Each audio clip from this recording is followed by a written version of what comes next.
Histoire d'une âme, quatrième partie. J'ai oublié encore quelques petits détails de mon enfance avant votre entrée au Carmel. Je ne vous ai pas parlé de mon amour pour les images et la lecture. Et cependant, ma mère chérie, je dois aux belles images que vous me montriez comme récompense une des plus douces joies et des plus fortes impressions qui m'est excitée à la pratique de la vertu. J'oubliais les heures en les regardant. Par exemple, la petite fleur du divin prisonnier me disait tant de choses que j'en étais plongée. Voyant que le nom de Pauline était écrit au bas de la petite fleur, j'aurais voulu que celui de Thérèse y fût aussi, et je m'offrais à Jésus pour être sa petite fleur. Si je ne savais pas jouer, j'aimais beaucoup la lecture, et j'y aurais passé ma vie. Heureusement, j'avais pour me guider des anges de la terre qui me choisissaient des livres qui, tout en m'amusant, nourrissaient mon cœur et mon esprit. Et puis, je ne devais passer qu'un certain temps à lire, ce qui m'était le sujet de grands sacrifices, interrompant souvent ma lecture au milieu du passage le plus attachant. Cet attrait pour la lecture a duré jusqu'à mon entrée au Carmel.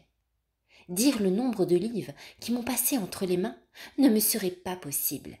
Mais jamais le bon Dieu n'a permis que j'en lise un seul capable de me faire du mal. Il est vrai qu'en lisant certains récits de chevaleresque, je ne sentais pas toujours, au premier moment, le vrai de la vie. Mais bientôt le bon Dieu me faisait sentir que la vraie gloire est celle qui durera éternellement, et que pour y parvenir, il n'était pas nécessaire de faire des œuvres éclatantes, mais de se cacher et de pratiquer la vertu, en sorte que la main gauche ignore ce que fait la droite. C'est ainsi qu'en lisant les récits des actions patriotiques des héroïnes françaises, en particulier celle de la vénérable Jeanne d'Arc. Annotation, Jeanne d'Arc n'était alors que vénérable. Elle fut béatifiée en 1909, puis canonisée en 1920. Elle était l'une des saintes préférées de Thérèse qui écrivit sur elle 2 pièces de théâtre et 2 poésies. Reprise. En particulier, celle de la vénérable Jeanne d'Arc. J'avais un grand désir de les imiter. Il me semblait sentir en moi la même ardeur dont elles étaient animées, la même inspiration céleste. Alors je reçus une grâce que j'avais toujours regardée comme une des plus grandes de ma vie, car à cet âge, je ne recevais pas de lumière comme maintenant où j'en suis inondée. Je pensais que j'étais née pour la gloire, et cherchant le moyen d'y parvenir, le bon Dieu m'inspira les sentiments que je viens d'écrire. Il me fit comprendre aussi que ma gloire à moi ne paraîtrait pas aux yeux mortels, qu'elle consisterait à devenir une grande sainte. Ce désir pourrait sembler téméraire si l'on considère combien j'étais faible et imparfaite, et combien je le suis encore après 7 années passées en religion. Cependant, je sens toujours la même confiance audacieuse de devenir une grande sainte. Car je ne compte pas sur mes mérites, n'en ayant aucun, mais j'espère en celui qui est la vertu, la sainteté même. C'est lui seul qui, se contenant de mes faibles efforts, m'élèvera jusqu'à lui, et me couvrant de ses mérites infinis, me fera sainte. Je ne pensais pas alors qu'il fallait beaucoup souffrir pour arriver à la sainteté. Le bon Dieu ne tarda pas à me le montrer en m'envoyant les épreuves que j'ai racontées plus haut. Maintenant, je dois reprendre mon récit au point où je l'avais laissé. 3 mois après ma guérison, papa nous fit faire le voyage d'Alençon. C'était la première fois que j'y retournais, et ma joie fut bien grande en revoyant les lieux où s'était écoulée mon enfance. Surtout de pouvoir prier sur la tombe de maman, et de lui demander de me protéger toujours. Le bon Dieu m'a fait la grâce de ne connaître le monde que juste assez pour le mépriser et m'en éloigner. Je pourrais dire que ce fut pendant mon séjour à Alençon que je fis ma première entrée dans le monde. Tout était joie, bonheur autour de moi. J'étais fêtée, choyée, admirée. En un mot, ma vie pendant 15 jours ne fut semée que de fleurs. J'avoue que cette vie avait des charmes pour moi. La sagesse a bien raison de dire que l'ensorcellement des bagatelles du monde séduit l'esprit même éloigné du mal. À 10 ans, le cœur se laisse facilement éblouir. Aussi je regarde comme une grande grâce de n'être pas resté à Alençon. Les amis que nous y avions étaient trop mondains. Ils savaient trop allier les joies de la terre avec le service du bon Dieu. Ils ne pensaient pas assez à la mort. Et cependant, la mort est venue visiter un grand nombre de personnes que j'ai connues, jeunes, riches et heureuses. J'aime retourner par la pensée aux lieux enchanteurs où elles ont vécu, à me demander où elles sont, ce qui leur revient des châteaux et des parcs où je les ai vus jouir des commodités de la vie. Et je vois que tout est vanité et affliction d'esprit sous le soleil, que l'unique bien, c'est d'aimer Dieu de tout son cœur et d'être ici-bas pauvre d'esprit. Peut-être Jésus a-t-il voulu me montrer le monde avant la première visite qu'il devait me faire, afin que je choisisse plus librement la voie que je devais lui promettre de suivre. L'époque de ma première communion est restée gravée dans mon cœur comme un souvenir sans image. Il me semble que je ne pouvais pas être mieux disposée que je ne le fus, et puis mes peines d'âme me quittèrent pendant près d'un an. Jésus voulait me faire goûter une joie aussi parfaite qu'il est possible en cette vallée de larmes. Vous souvenez-vous, ma mère chérie, du ravissant petit livre que vous m'aviez fait 3 mois avant ma première communion? Ce fut lui qui m'aida à préparer mon cœur d'une façon suivie et rapide, car si depuis longtemps je le préparais déjà, il fallait bien lui donner un nouvel élan, le remplir de fleurs nouvelles, afin que Jésus puisse s'y reposer avec plaisir. Chaque jour je faisais un grand nombre de pratiques qui formaient autant de fleurs. Je faisais encore un plus grand nombre d'aspirations que vous aviez écrites sur mon petit livre pour chaque jour, et ces actes d'amour formaient les boutons de fleurs. Chaque semaine vous m'écriviez une jolie petite lettre qui me remplissait l'âme de pensées profondes et m'aidait à pratiquer la vertu. C'était une consolation pour votre petite fille qui faisait un si grand sacrifice en acceptant de n'être pas chaque soir préparée sur vos genoux comme l'avait été sa chère Céline. C'était Marie qui remplaçait Pauline pour moi. Je m'asseyais sur ses genoux et là, j'écoutais avidement ce qu'elle me disait. Il me semble que tout son cœur, si grand, si généreux, passait en moi. Comme les illustres guerriers apprennent à leurs enfants le métier des armes, aussi me parlait-elle des combats de la vie, de la palme donnée aux victorieux. Marie me parlait encore des richesses immortelles qu'il est facile d'amasser chaque jour, du malheur de passer sans vouloir se donner la peine de tendre la main pour les prendre. Puis, elle m'indiquait le moyen d'être sainte par la fidélité aux plus petites choses. Elle me donna la petite feuille du renoncement que je méditais avec délice. Ah, qu'elle était éloquente, ma chère marraine! J'aurais voulu n'être pas seule à entendre ces profonds enseignements. Je me sentais si touchée que dans ma naïveté, je croyais que les plus grands pécheurs auraient été touchés comme moi, et que, laissant là leur richesse périssable, ils n'auraient plus voulu gagner que celle du ciel. À cette époque, personne ne m'avait encore enseigné le moyen de faire oraison. Annotation: l'oraison est la prière privilégiée du Carmel. Thérèse d'Avila l'a définie ainsi: l'oraison mentale n'est rien d'autre, à mon avis, qu'un commerce d'amitié où on s'entretient souvent et intimement avec celui dont nous savons qu'il nous aime. Ce cœur à cœur se différencie donc des prières récitées auxquelles Thérèse, enfant, était habituée. Reprise. À cette époque, personne ne m'avait encore enseigné le moyen de faire oraison.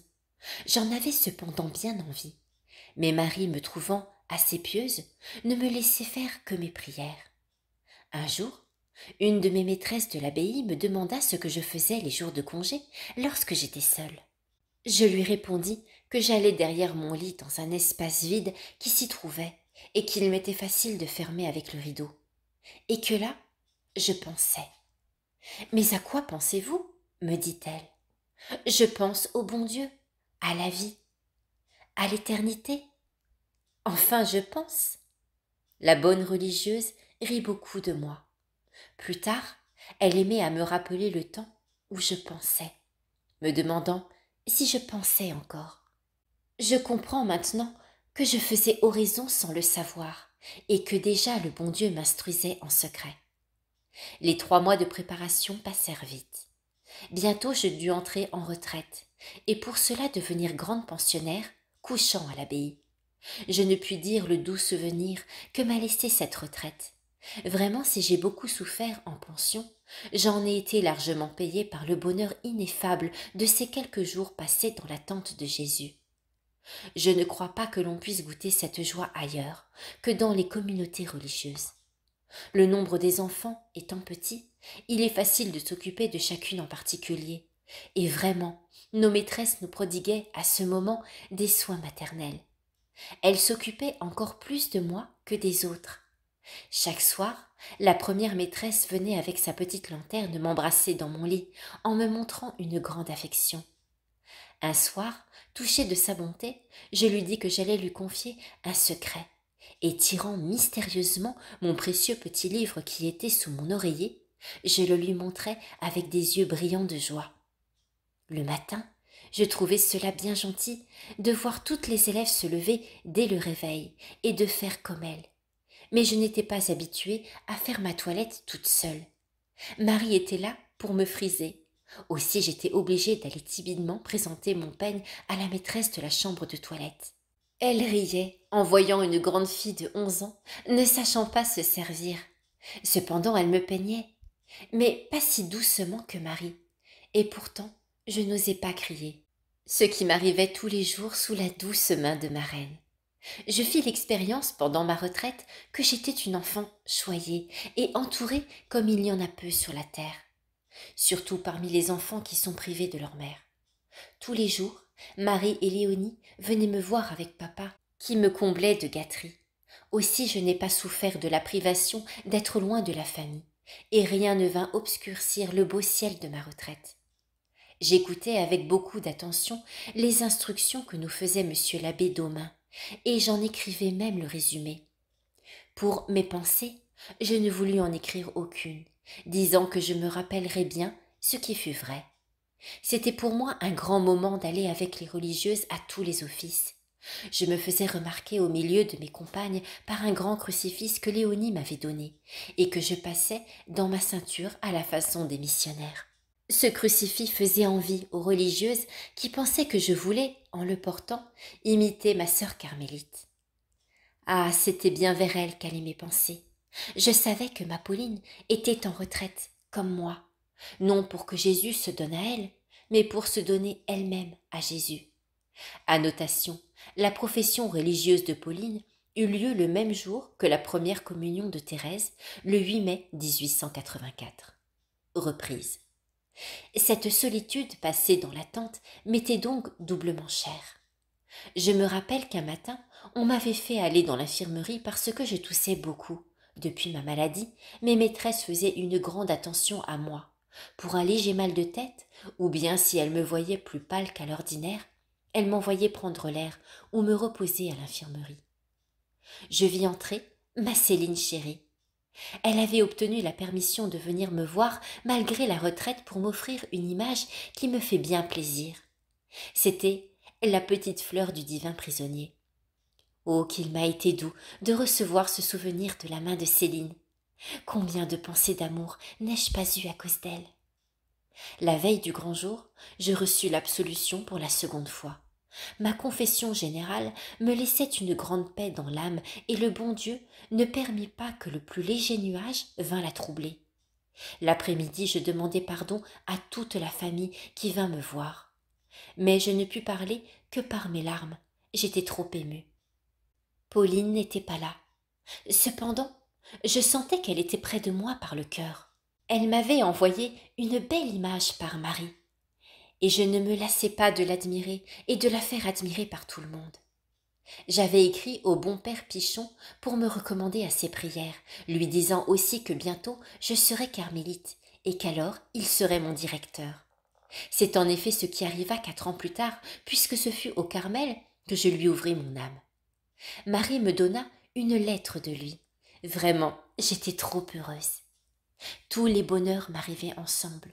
Ce qui me fit le plus plaisir dans la lecture de sa lettre fut cette phrase.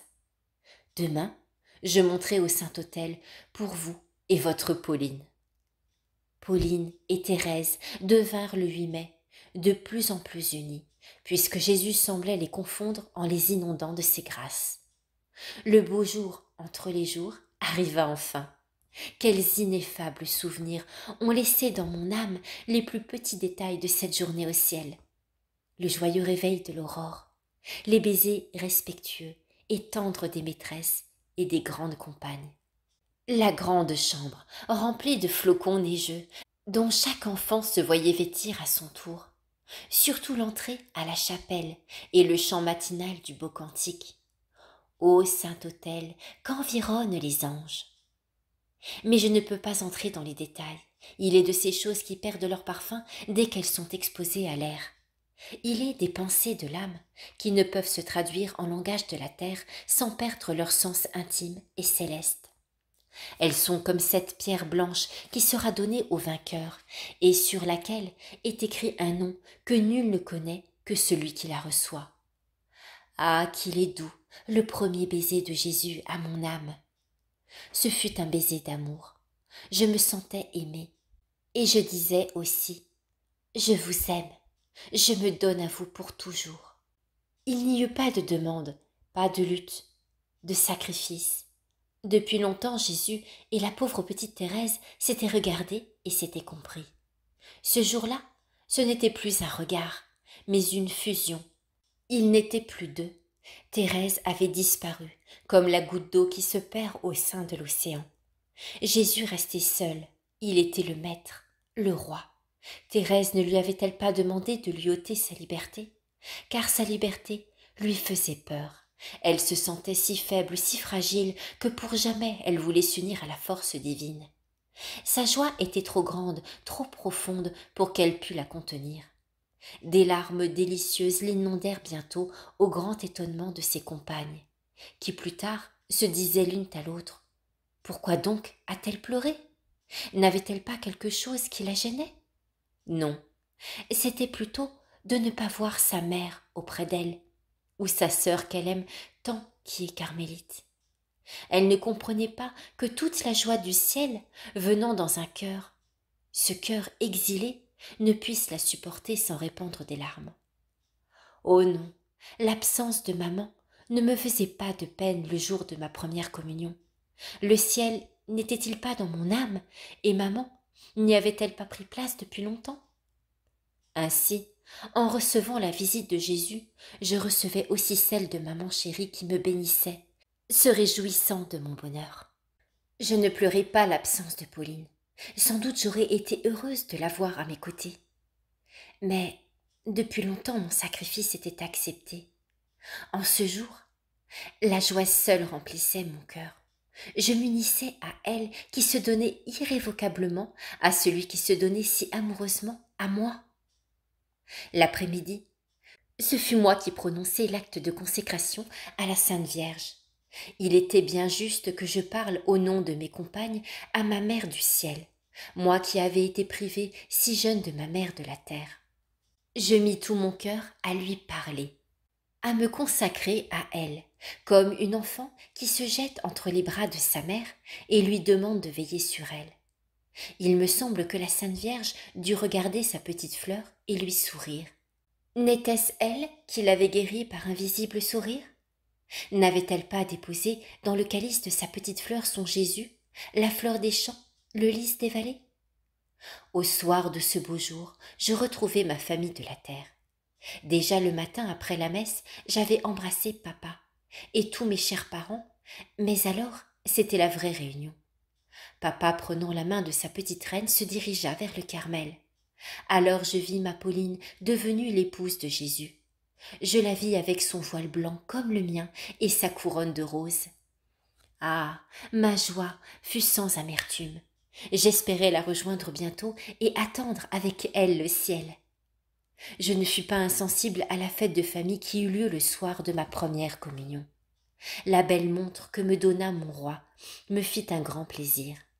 Mais ma joie était tranquille et rien ne vint troubler ma paix intime. Marie me prit avec elle la nuit qui suivit ce beau jour, car les jours les plus radieux sont suivis de ténèbres. Seul le jour de la première, de l'unique, de l'éternelle communion du ciel sera sans couchant. Le lendemain de ma première communion fut encore un beau jour, mais il fut empreint de mélancolie. La belle toilette que Marie m'avait achetée Tous les cadeaux que j'avais reçus ne me remplissaient pas le cœur. Il n'y avait que Jésus qui pût me contenter. J'aspirais après le moment où je pourrais le recevoir une seconde fois. Annotation. À l'époque, on ne communiait pas à chaque messe. La fréquence des communions était établie avec le confesseur. L'accès à la communion quotidienne fut un des plus grands désirs jamais réalisés de Thérèse. Ce n'est qu'à partir de 1905 que le pape Pie X autorisa et encouragea cette pratique. Reprise. Environ un mois après ma première communion, j'allais me confesser pour l'Ascension et j'osais demander la permission de faire la Sainte Communion. Contre toute espérance, Monsieur l'abbé me le permit et j'eus le bonheur d'aller m'agenouiller à la Sainte Table entre papa et Marie. Quel doux souvenir j'ai gardé de cette seconde visite de Jésus. Mes larmes coulèrent encore avec une ineffable douceur. Je me répétais sans cesse à moi-même ces paroles de saint Paul. Ce n'est plus moi qui vis, c'est Jésus qui vit en moi. Depuis cette communion, mon désir de recevoir le bon Dieu devint de plus en plus grand. J'obtins la permission de la faire à toutes les principales fêtes. La veille de ces jours heureux, Marie me prenait le soir sur ses genoux et me préparait comme elle l'avait fait pour ma première communion. Je me souviens qu'une fois, elle me parla de la souffrance, me disant que je ne marcherais probablement pas par cette voie, mais que le bon Dieu me porterait toujours comme une enfant. Le lendemain, après ma communion, les paroles de Marie me revinrent à la pensée.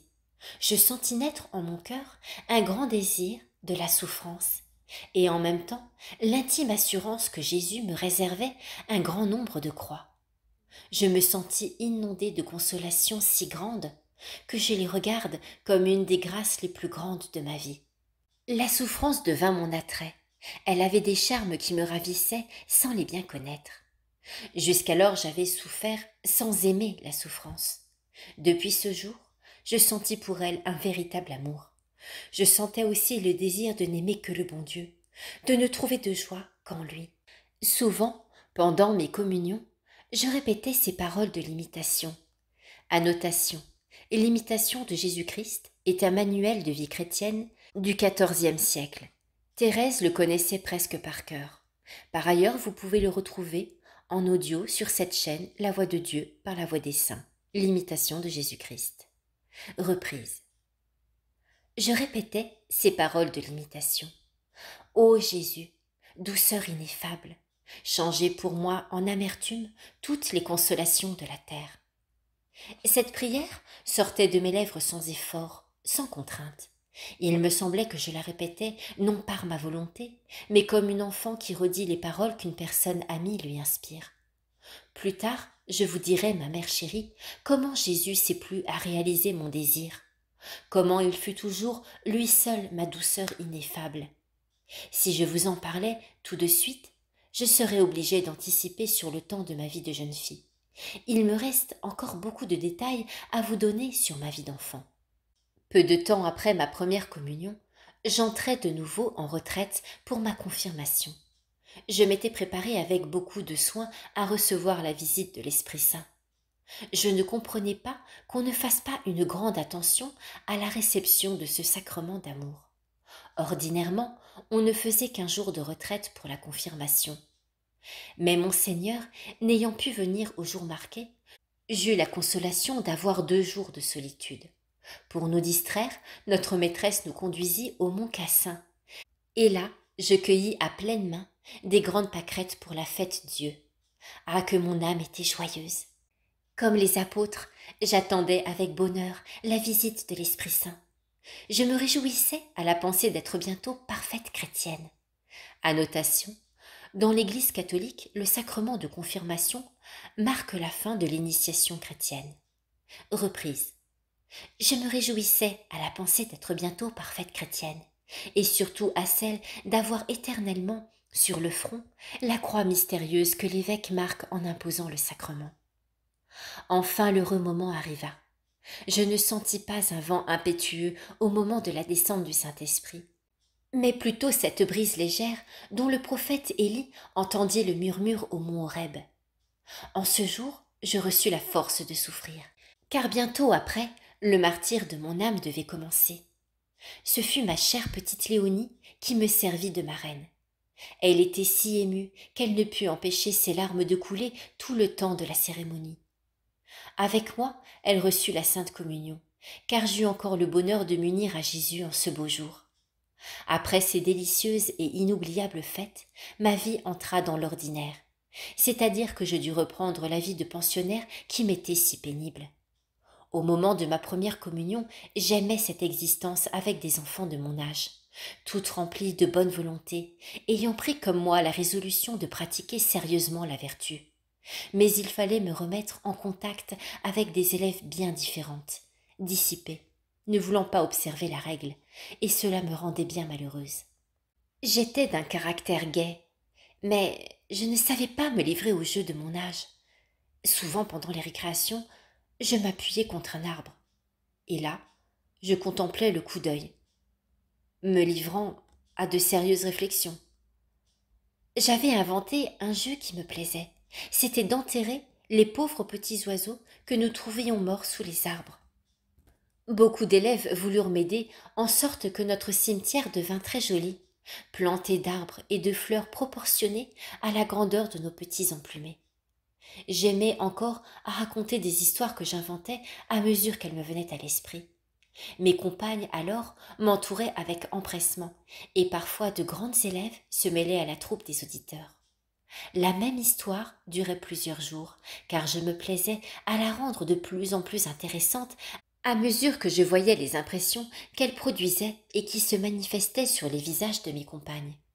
Mais bientôt la maîtresse me défendit de continuer mon métier d'orateur, voulant nous voir jouer et courir, et non pas discourir. Je retenais facilement le sens des choses que j'apprenais, mais j'avais de la peine à apprendre mot à mot. Aussi, pour le catéchisme, je demandais presque tous les jours, l'année qui précéda ma première communion, la permission de l'apprendre pendant les récréations. Mes efforts furent couronnés de succès et je fus toujours la première. Si par hasard, pour un seul mot oublié, je perdais ma place, ma douleur se manifestait par des larmes amères que monsieur l'abbé Daumain ne savait comment apaiser. Il était bien content de moi, non pas lorsque je pleurais, et m'appelait son petit docteur, à cause de mon nom de Thérèse. Une fois, l'élève qui me suivait ne sut pas faire à sa compagne la question du catéchisme. Monsieur l'abbé, ayant en vain fait le tour de toutes les élèves, revint à moi et dit qu'il allait voir si je méritais ma place de première. Dans ma profonde humilité, je n'attendais que cela. Me levant avec assurance, je dis ce qui m'était demandé sans faire une seule faute, au grand étonnement de tout le monde. Après ma première communion, mon zèle pour le catéchisme continua jusqu'à ma sortie de pension. Je réussissais très bien dans mes études, presque toujours j'étais la première. Mes plus grands succès étaient l'histoire et le style. Toutes mes maîtresses me regardaient comme une élève très intelligente. Il n'en était pas de même chez mon oncle, où je passais pour une petite ignorante, bonne et douce, ayant un jugement droit, mais incapable et maladroite. Je ne suis pas surprise de cette opinion que mon oncle et ma tante avaient, et ont sans doute encore de moi. Je ne parlais presque pas, étant très timide. Mon écriture de chat et mon orthographe, qui n'est rien moins que naturelle, n'étaient pas faites pour séduire. Dans les petits travaux de couture, broderie et autres, je réussissais bien, il est vrai, au gré de mes maîtresses. Mais la façon gauche et maladroite dont je tenais mon ouvrage justifiait l'opinion peu avantageuse qu'on avait de moi. Je regarde cela comme une grâce. Le bon Dieu voulant mon cœur pour lui seul, exauçait déjà ma prière, changeant en amertume les consolations de la terre. J'en avais d'autant plus besoin que je n'aurais pas été insensible aux louanges. Souvent on vantait devant moi l'intelligence des autres, mais la mienne, jamais. Alors j'en conclus que je n'en avais pas, et je me résignai à m'en voir privée. Mon cœur sensible et aimant se serait facilement donné s'il avait trouvé un cœur capable de le comprendre. J'essayais de me lier avec des petites filles de mon âge, surtout avec 2 d'entre elles. Je les aimais, et de leur côté elles m'aimaient autant qu'elles en étaient capables. Mais hélas, qu'il est étroit et volage le cœur des créatures. Bientôt je vis que mon amour était incompris.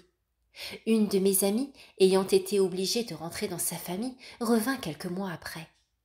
Pendant son absence, j'avais pensé à elle, gardant précieusement une petite bague qu'elle m'avait donnée. En revoyant ma compagne, ma joie fut grande.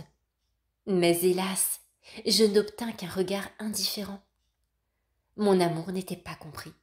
Je le sentis, et je ne mendiais pas une affection qu'on me refusait. Mais le bon Dieu m'a donné un cœur si fidèle que lorsqu'il a aimé purement, il aime toujours. Aussi je continuai de prier pour ma compagne, et je l'aime encore. En voyant Céline aimer une de nos maîtresses, je voulus l'imiter, mais ne sachant pas gagner les bonnes grâces des créatures, je n'y pus réussir. Ô heureuse ignorance, qu'elle m'a évité de grands maux. Combien je remercie Jésus de ne m'avoir fait trouver qu'amertume dans les amitiés de la terre. Avec un cœur comme le mien, je me serais laissé prendre et couper les ailes. Alors, comment aurais-je pu voler et me reposer? Comment un cœur livré à l'affection des créatures peut-il s'unir intimement à Dieu? Je sens que cela n'est pas possible. Sans avoir bu à la coupe empoisonnée de l'amour trop ardent des créatures, je sens que je ne puis me tromper. J'ai vu tant d'âmes séduites par cette fausse lumière, voler comme de pauvres papillons et se brûler les ailes, puis revenir vers la vraie, la douce lumière de l'amour qui leur donnait de nouvelles ailes plus brillantes et plus légères afin qu'elles puissent voler vers Jésus, ce feu divin qui brûle sans consumer. Ah, je le sens. Jésus me savait trop faible pour m'exposer à la tentation. Peut-être me serais-je laissé brûler tout entière par la trompeuse lumière, si je l'avais vu briller à mes yeux. Il n'en a pas été ainsi. Je n'ai rencontré qu'amertume, là où des âmes plus fortes rencontrent la joie et s'en détachent par fidélité. Je n'ai donc aucun mérite à ne m'être pas livré à l'amour des créatures, puisque je n'en fus préservé que par la grande miséricorde du bon Dieu. Je reconnais que sans lui, j'aurais pu tomber aussi bas que sainte Madeleine, et la profonde parole de notre Seigneur à Simon retentit avec une grande douceur dans mon âme. Je le sais, celui à qui on remet moins, aime moins. Mais je sais aussi que Jésus m'a plus remis qu'à sainte Madeleine, puisqu'il m'a remis d'avance, m'empêchant de tomber. Ah, que je voudrais pouvoir expliquer ce que je sens. Voici un exemple qui traduit un peu ma pensée. Je suppose que le fils d'un habile docteur rencontre sur son chemin une pierre qui le fasse tomber, et que dans sa chute, il se casse un membre. Aussitôt son père vient à lui, le relève avec amour, soigne ses blessures, employant à cela toutes les ressources de son art. Et bientôt, son fils complètement guéri lui témoigne sa reconnaissance. Sans doute cet enfant a bien raison d'aimer ainsi son père. Mais je vais encore faire une autre supposition. Le père, ayant su que sur la route de son fils se trouvait une pierre, s'empresse d'aller devant lui et la retire, sans être vu de personne. Certainement, ce fils, objet de sa prévoyante tendresse, ne sachant pas le malheur dont il est délivré par son père, ne lui témoignera pas sa reconnaissance, et l'aimera moins que s'il eût été guéri par lui. Mais s'il vient à connaître le danger auquel il vient d'échapper, ne l'aimera-t-il pas davantage? Eh bien pour moi qui suis cet enfant, objet de l'amour prévoyant d'un père qui n'a pas envoyé son Verbe pour acheter les justes, mais les pécheurs. Il veut que je l'aime, parce qu'il m'a remis, non pas beaucoup, mais tout. Il n'a pas attendu que je l'aime beaucoup, comme sainte Madeleine, mais il a voulu que je sache comment il m'avait aimé d'un amour d'ineffable prévoyance, afin que maintenant je l'aime à la folie. J'ai entendu dire qu'il ne s'était pas rencontré une âme pure aimant davantage qu'une âme repentante. Ah, que je voudrais faire mentir cette parole. Je m'aperçois être bien loin de mon sujet. Aussi je me hâte d'y rentrer. L'année qui suivit ma première communion se passa presque tout entière sans épreuve intérieure pour mon âme. Ce fut pendant ma retraite de seconde communion que je me vis assaillie par la terrible maladie des scrupules. Il faut avoir passé par ce martyre pour bien le comprendre. Dire ce que j'ai souffert pendant 1 an et demi me serait impossible. Toutes mes pensées et mes actions les plus simples devenaient pour moi un sujet de trouble. Je n'avais de repos qu'en les disant à Marie. Ce qui me coûtait beaucoup, car je me voyais obligée de lui dire les pensées extravagantes que j'avais d'elle-même. Aussitôt que mon fardeau était déposé, je goûtais un instant de paix, mais cette paix passait comme un éclair, et bientôt mon martyre recommençait. Quelle patience n'a-t-il pas fallu à ma chère Marie pour m'écouter sans jamais témoigner d'ennui. À peine étais-je revenue de l'abbaye qu'elle se mettait à me friser pour le lendemain. Car tous les jours, pour faire plaisir à papa, la petite reine avait des cheveux frisés, au grand étonnement de ses compagnes et surtout des maîtresses qui ne voyaient pas d'enfants si choyés de leurs parents. Pendant la séance, je ne cessais de pleurer en racontant tous mes scrupules. À la fin de l'année, Céline, ayant fini ses études, revint à la maison, et la pauvre Thérèse, obligée de rentrer seule, ne tarda pas à tomber malade. Le seul charme qui la retenait en pension, c'était de vivre avec son inséparable Céline. Sans elle, jamais sa petite fille ne put y rester. Je sortis donc de l'abbaye à l'âge de 13 ans et continuai mon éducation chez Madame Papineau. Annotation, Madame Valentine Papineau donna des cours particuliers à Thérèse de mars 1886 à février 1888. Reprise. C'était une bonne personne, très instruite, mais ayant un peu des allures de vieille fille. Elle vivait avec sa mère, et c'était charmant de voir le petit ménage qu'elles faisaient ensemble à trois. Car la chatte était de la famille, et je devais supporter qu'elle fasse son ronron sur mes cahiers, et même admirer sa jolie tournure. J'avais l'avantage de vivre dans l'intime de la famille.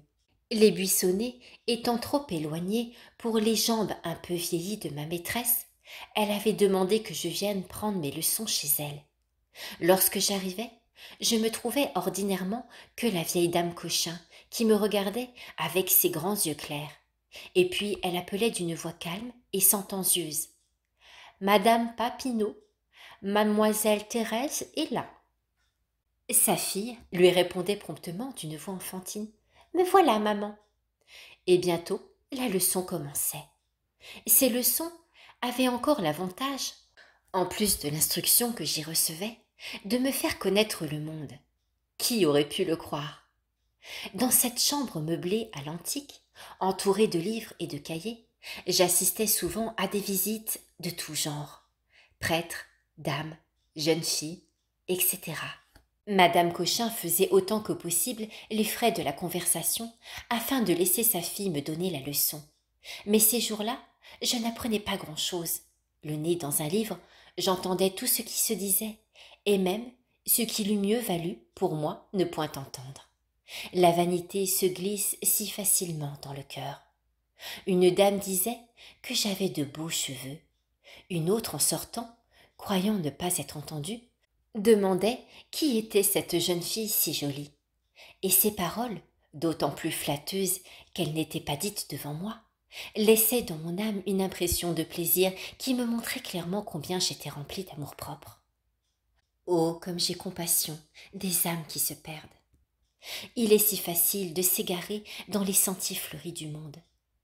Sans doute, pour une âme un peu élevée, la douceur qu'il offre est mélangée d'amertume, et le vide immense des désirs ne saurait être rempli par des louanges d'un instant.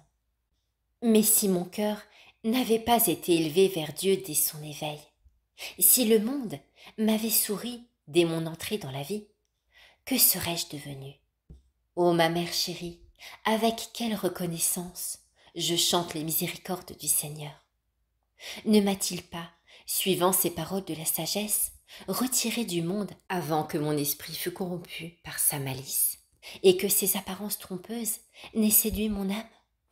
La Sainte Vierge aussi veillait sur sa petite fleur, et ne voulant point qu'elle fût ternie au contact des choses de la terre, la retira sur la montagne. Annotation, la montagne est la métaphore du Carmel, ordre qui fut fondé au XIIIe siècle sur le mont Carmel, montagne proche de Nazareth. Reprise. La retira sur sa montagne avant qu'elle soit épanouie.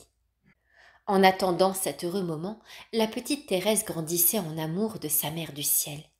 Pour lui prouver cet amour, elle fit une action qui lui coûta beaucoup et que je vais raconter en peu de mots malgré sa longueur.